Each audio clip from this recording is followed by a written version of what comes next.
Et je les note. Donc là je suis à 7,58, 7,71, 7,47. Donc 7,47. Je vais remettre de toute façon. Parce que là, c'est 1. Donc on met inférieur à 10. Pareil.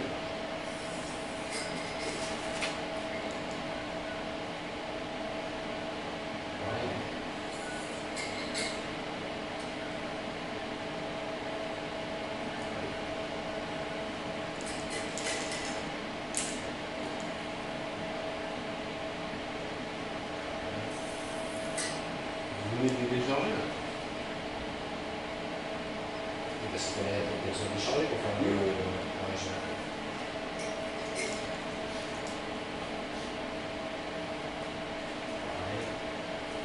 Alors, lui, sur le générateur là, comme il a un signal particulier, il charge moins, c'est un petit peu trop. Donc là, on est à 1,10. On est à l'indice. Il a un signal particulier, donc il charge moins que les grosses machines. Il met beaucoup plus d'impact, mais il met moins d'énergie. Donc du coup, là dans le programme, il y a marqué charge constante, en fait c'est plus ça se compte. Donc c'est inférieur à la limite. Donc ça nous permet aussi de faire un traitement même si la batterie n'est pas complètement déchargée. Surtout pour les batteries de démarrage, parce que les batteries de démarrage, on n'a aucun moyen de les décharger. C'est très compliqué.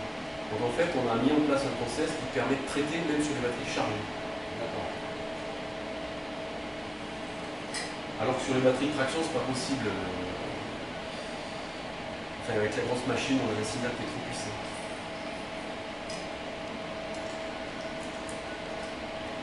Là, c'est très homogène.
Celle-là, là, au milieu, c'est assez homogène.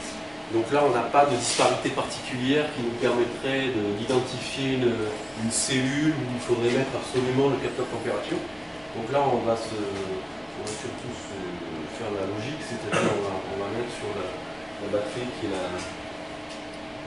la moins refroidie en fait. Donc c'est celle-ci. Je le mets dans une des cellules qui n'est pas à 1,14, c'est-à-dire celle-là. Donc je prends bien dans l'électrolyte. Là on a vu que les niveaux étaient bons.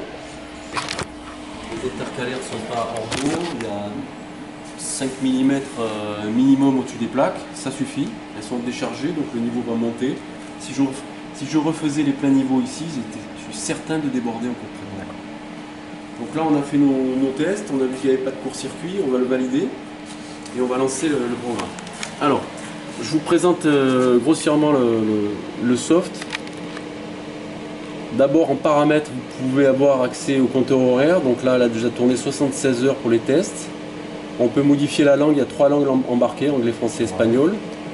Vous pouvez modifier la fréquence si vous voulez aller travailler en Amérique du Sud.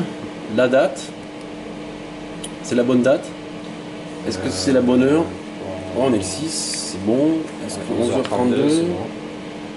Je pense. Ouais, on est bon. Mise à jour logiciel, c'est là où il faut mettre la clé USB, après ça se fait automatiquement. Et puis après là, vous avez aussi le numéro de série de la carte et du soft. D'accord. Alors, on va d'abord faire le programme manuel, comme ça je vous fais voir tous les paramètres. Et ensuite on passera au programme automate.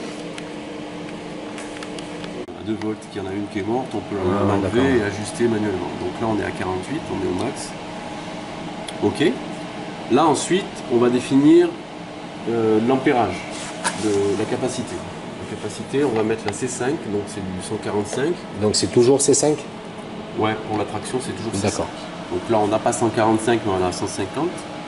Donc la valeur au-dessus. Alors cette valeur, elle va nous servir en fait à réguler la valeur des premières charges constantes. Parce que, comme j'ai dit, l'important c'est de maintenir au plus bas la courbe d'élévation des tensions. Donc pour ça, on va éviter de mettre des phases de charge constante trop violentes, parce que justement en charge constante, c'est là qu'on va monter en tension trop vite. Donc ce qu'il y a, c'est que la machine, elle va réguler la valeur des premières charges constantes, ici là, les 30% du nombre de cycles qu'on a défini. Par exemple, on a fait un programme avec 9 cycles. Ouais. Les 3 premiers, ils seront régulés, c'est-à-dire ils seront minimisés. D'accord. Et on verra tout à l'heure, il y a 2 façons de minimiser la valeur de charge constante. C'est soit le pourcentage de la capacité, c'est pour ça qu'elle le demande, soit une valeur de courant arbitraire qu'on fixe nous manuellement. Donc là, on met la capacité en C5. Ok. Nombre de cycles. Donc là, on va mettre par exemple 9 cycles. Hein. Nombre d'heures de pulsation par cycle. Donc là, on peut mettre 0 si on veut que de la charge constante. On peut mettre 24 aussi. Donc c'est réglé à l'heure près. Donc là, on va mettre par exemple 5 heures. La durée de la pulsation. Donc là, on est sur ce paramètre ici. Longueur de la pulsation. Donc là, on peut aller de 80 millisecondes à 500 millisecondes. Donc là, par exemple, on va mettre 250 millisecondes. Longueur de la pause. Donc on peut aller de 1 seconde à 7 secondes. Ça, c'est pour maîtriser, pareil, la tension et la température. Ouais. Donc le standard pour les batteries de démarrage, c'est 1 seconde ou 2 secondes. On va laisser 2 secondes. Ici, c'est la valeur des pulsations en intensité, directe, en ampères. Donc là, pour ces grosses batteries, on peut aller au max. 150 ampères, il n'y a pas de problème. Ça va supporter sans problème. Après, c'est la charge constante. Donc on est ici, on va définir le paramètre ici, la durée de la charge constante. Donc on peut mettre 0 si on veut que des pulsations. Et on peut mettre 24, donc tout est possible manuellement. On va laisser 1 heure. Ok. Là, il nous demande justement pour la charge constante, ce que j'ai expliqué tout à l'heure, pour limiter les premiers cycles de charge. Donc soit on met du courant, soit un pourcentage d'ampères. Si on choisit pourcentage d'ampères, on fait OK. Et là, on choisit le 5%, 10%. OK. Soit si on revient en arrière, on fixe un courant. Et là, on le met manuellement. 10 ampères. Alors là, on a la valeur 2 volts 4 imposée. On l'a mis volontairement au-dessus de la valeur maximum parce que justement 2 volts 4 imposé peut nécessiter peut-être un courant important. C'est pour ça qu'il faut aller le chercher là-haut, 2 volts 4. D'accord. Ouais. Donc là, on va rester en pourcentage d'ampérage. On va mettre 10%. Ok. Là, il me demande si je veux démarrer ou si je veux rajouter une phase. Comme je disais, on peut mettre 3 phases différentes et à chaque fois mettre des paramètres complètement différents. Donc là, on va démarrer. Alors, on se retrouve sur l'écran principal.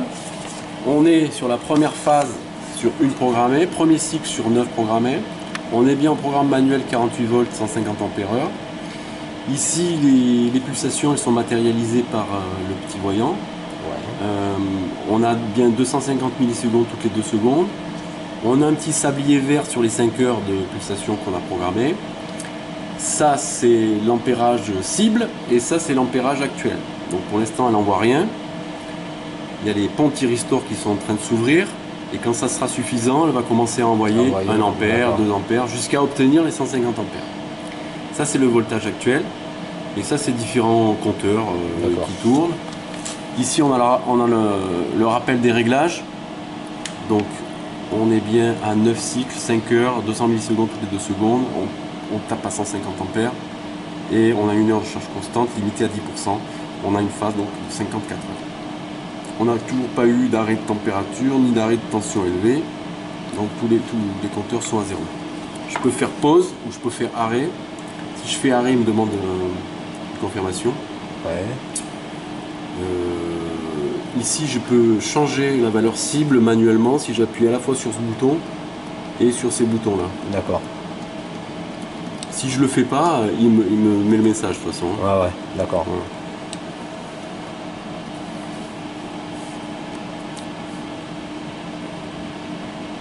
Il disparaît pas, lui. Il va rester affiché combien de temps. Voilà. Là, ça y est, il a commencé à pulser. On est à 50 ampères, 68, il va monter jusqu'à 150. Alors le truc important, c'est qu'au moment des premières pulsations, on va confirmer qu'il n'y a pas de problème. Une fois qu'on a obtenu 150, ou proche des 150, on va checker les tensions. Alors s'il y a un court-circuit franc qu'on n'aurait pas détecté avant, on verrait tout de suite les petites bulles, une petite fumerole, etc. Donc là, on arrête et puis on change la batterie. Donc au moment de la pulsation, on a une petite élévation, on passe à 7,80. On est à 135. Donc là on passe à 7,80 maxi, donc c'est tout à fait acceptable. On peut monter même jusqu'à 9, 10 volts sans problème. Par contre, si sur cette batterie, au moment de la pulsation, j'avais 15, 20 volts, là il y a un souci. Ça veut dire qu'il y a un micro-court-circuit que je n'ai pas détecté. Ça veut dire aussi que j'ai pas utilisé mon testeur. Hein. Là, il n'y a pas de photo. Hein. Ah. Donc là, il faut absolument arrêter et enlever la batterie. On ne régénère pas une batterie qui est en court-circuit. Donc là, voilà, le process est lancé. Là, on voit que ça passe à 8 volts. Choix entre batterie de traction, démarrage et stationnaire. Donc là, on est bien en batterie de traction. Là, j'ai tous les programmes nécessaires. Donc on a des programmes de réveil si on est sur des batteries en décharge profonde. Ouais. Plus ou moins long les réveils, ça c'est vraiment les charges lentes, charges rapides. Mais comme je vous ai dit... Alors réveil, ça fait de la régénération ou ça fait juste pour réveiller, pour récupérer la tension nominale. Si par exemple vous avez des batteries qui sont posées depuis 3 ou 6 mois par terre, elles sont avec des tensions quasi nulles, avec ça on arrive à récupérer les tensions nominales. Sur combien de temps? Ben, ça dépend. Par exemple, celui-ci, il est en 1 heure. Peut-être ça suffira pas pour certaines batteries. Oh putain, celui-là, il est en 5 heures, 12 heures. Mais en général, ça va assez vite. Les tensions nominales, on les récupère assez vite. Et dès qu'on est bon en tension nominale, hop, on lance un programme normal. On perd pas trop de temps. Ouais, parce que nous, on le fait, mais avec des chargeurs bidoués. Ouais, j'imagine. Donc là, on est en monobloc. Capacité supérieure à 150 ampères. Ok, donc là on a 3 phases, ça va taper 5 heures, 500 millisecondes toutes les secondes à 100 ampères. Et on y va. Donc là ça va... Là j'ai juste la tension à mettre. Donc on est à 48 volts. La capacité, c'est du 150. Ouais. Et on démarre, c'est tout. Et donc le cycle il dure 14 heures, c'est ça? Non, 24 heures. 24 heures, d'accord. Ouais. Donc ça va très vite quand on utilise des programmes automatiques. Donc là de toute façon il n'y a pas de risque cette nuit, je peux le laisser... Ah oui, vous pouvez le laisser tourner. C'est fait pour. Hein. C'est fait pour. Alors je vous fais voir un autre truc, si vous voulez taper plus... on va en créer un. Donc vous voulez les appeler comment? Les Trojans 105 par exemple? Oui, par exemple. Alors. Non, 875. T875. Alors on va taper, c'est un peu chiant, il n'y a pas de T. Après, les chiffres, ils sont là. 75.